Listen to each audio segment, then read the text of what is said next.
Welcome back, friends. This side Sonia here, and today I have these beautiful metal charms. So these are the 4 charms which I have selected, on which I'll be using my resin and my embellishments, and I'm going to create some beautiful neck pieces. So this one is with the hollow. The first one was the simple one, and the third one has the base to it.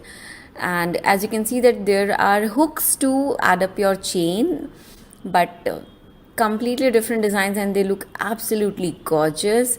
And the fourth one is really interesting. In this you have a clock on one side, on the other side it's blank, so I thought I'll use the blank area to do my work.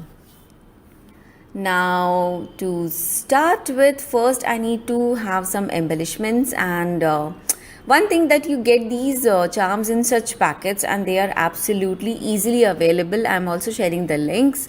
Plus I have already take out some of the embellishments from my stash, like from foam flowers, some metal charms, some paper flowers, and I'm going to use all the bunch whatever I can use. Also I'm going to use my glitter, which is a really important thing for me.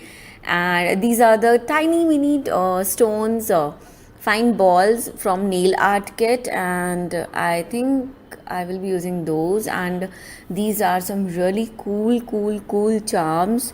I absolutely love this one. And this is my box of paper flowers.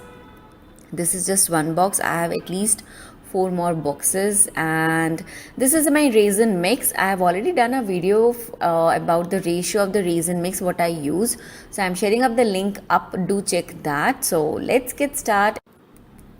First one is my absolutely gorgeous and the favorite one, and let's get started.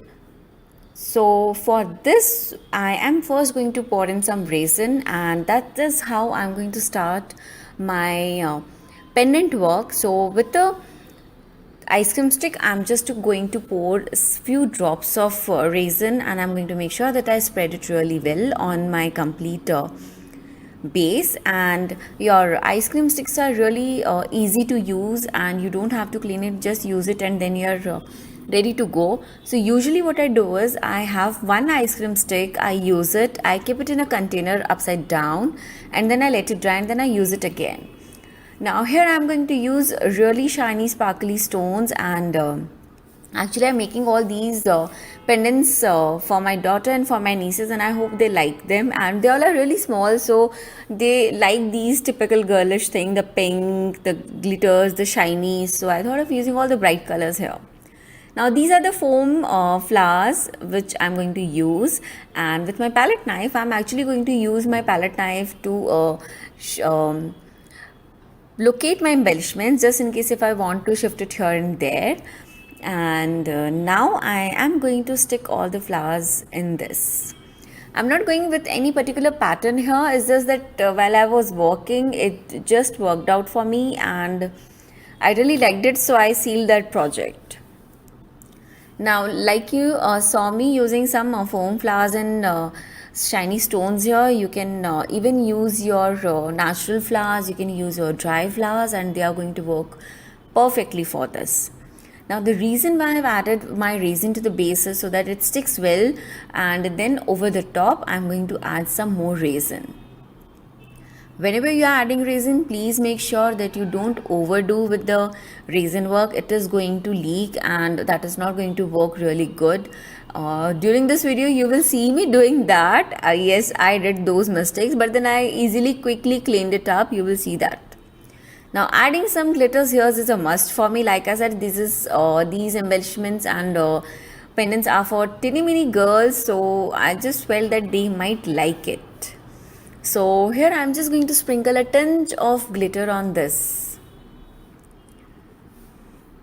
So with my bottle I'm just shaking it, and I just want a tinge of glitter on my project.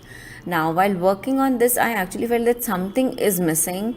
Something more should be added to this, maybe something a 3D work, or something to break the monotony of the flowers.